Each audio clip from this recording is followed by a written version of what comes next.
नमस्ते बच्चों, आज हम संज्ञा और उसके भेद पढ़ेंगे। संज्ञा शब्द भेद का एक प्रकार है। प्रयोग के आधार पर शब्दों के दो भेद है, विकारी शब्द और अविकारी शब्द। संज्ञा विकारी शब्द का प्रकार है। तो चलिए देखते हैं संज्ञा की परिभाषा। किसी व्यक्ति, वस्तु, प्राणी, भाव व स्थान के नाम को संज्ञा कहते हैं। जैसे व्यक्ति राजू, मीरा, अमित, गीता आदि। प्राणी मनुष्य, हाथी, बंदर, बकरी आदि। वस्तु पुस्तक, साइकिल, फूल, कुर्सी आदि। स्थान मुंबई, अमृतसर, केरल, दिल्ली आदि। यह नाम संज्ञा कहलाते हैं। संज्ञा के 5 भेद हैं: जातिवाचक संज्ञा, व्यक्तिवाचक संज्ञा, भाववाचक संज्ञा, समूहवाचक संज्ञा, द्रव्य या पदार्थवाचक संज्ञा। सबसे पहले देखते हैं जातिवाचक संज्ञा। परिभाषा: जो संज्ञा शब्द किसी व्यक्ति, वस्तु या स्थान की पूरी जाति का बोध कराते हैं उन्हें जातिवाचक संज्ञा कहते हैं। उदाहरण: लड़का पढ़ाई कर रहा है। लड़का अर्थात यहाँ कोई भी लड़का हो सकता है। किसी विशेष लड़के की बात नहीं हो रही है, अर्थात पूरे समूह या जाति की बात हो रही है, इसलिए लड़का यह जातिवाचक संज्ञा है। दूसरा उदाहरण: वहां परी खड़ी है। इस वाक्य में परी संज्ञा है।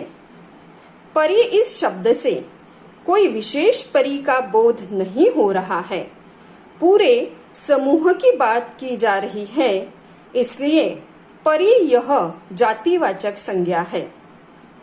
तीसरा उदाहरण: कौवा दूसरों को परेशान करता था। इस वाक्य में कौवा यह संज्ञा है। कौवा इस शब्द से किसी विशेष कौवे की बात नहीं हो रही है, पूरे समूह की बात की जा रही है, इसलिए कौवा यह जातिवाचक संज्ञा है। जातिवाचक संज्ञा के कुछ और उदाहरण: पेड़, पुस्तक, तालाब, कछुआ, जामुन, नदी, गांव, पहाड़ आदि।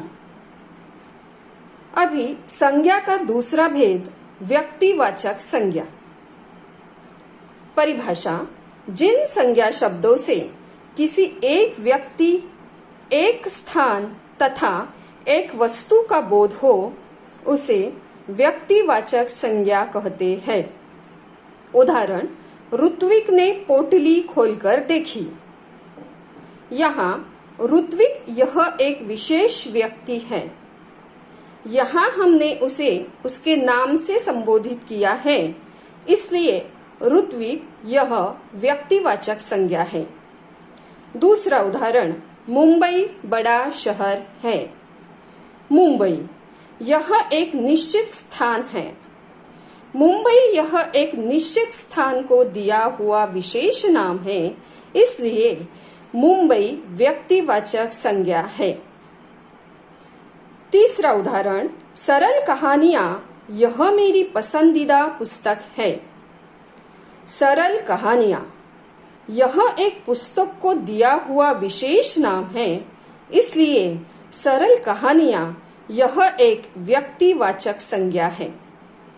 व्यक्तिवाचक संज्ञा के कुछ और उदाहरण: ऋत्विक, कृतिका, मोहन, गंगा, हिमालय, अरब सागर आदि।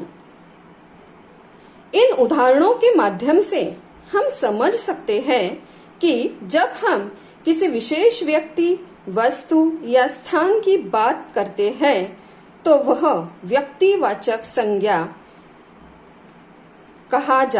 कही जाती है। संज्ञा का तीसरा भेद है भाववाचक संज्ञा। परिभाषा: जिन संज्ञा शब्द से किसी व्यक्ति, स्थान या वस्तु के गुण, दोष अथवा दशा का बोध होता है उसे भाववाचक संज्ञा कहते हैं। उदाहरण: मेरे सहेली की आवाज में मिठास है।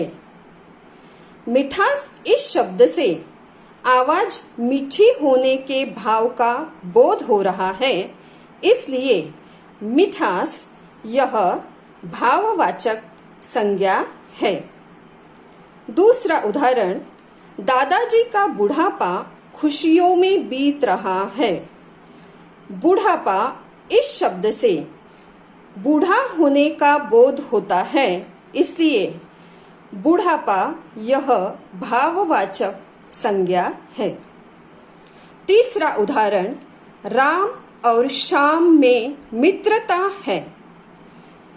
मित्रता इस शब्द से मित्र होने का बोध हो रहा है, अतः मित्रता यह भाववाचक संज्ञा है। भाववाचक संज्ञा के कुछ और उदाहरण: बचपन, बुढ़ापा, भलाई, वीरता, भलमनसाहत और असमानता आदि। समूहवाचक संज्ञा: जिन संज्ञा शब्दों से किसी वस्तु के समूह अथवा झुंड का बोध होता है उन्हें समूहवाचक संज्ञा कहते हैं। उदाहरण: परिवार, कक्षा, सभा, सेना, भीड़, गुच्छा आदि।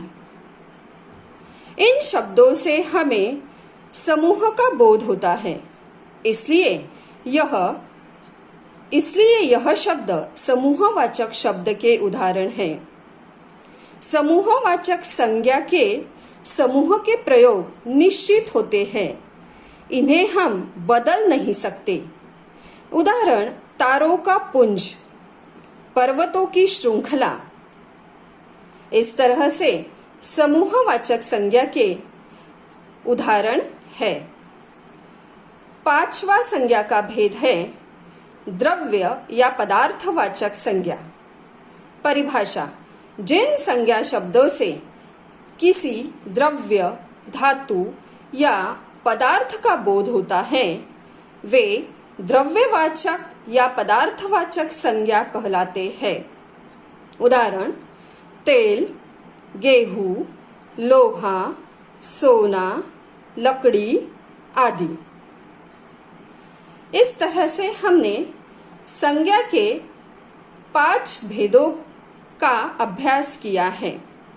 आपने यहाँ जो शब्द दिए हैं उन शब्दों को, उन संज्ञा शब्दों को उनके प्रकारों के साथ लिखना है, जैसे जातिवाचक संज्ञा, व्यक्तिवाचक संज्ञा, भाववाचक संज्ञा, समूहवाचक संज्ञा और द्रव्य या पदार्थवाचक संज्ञा।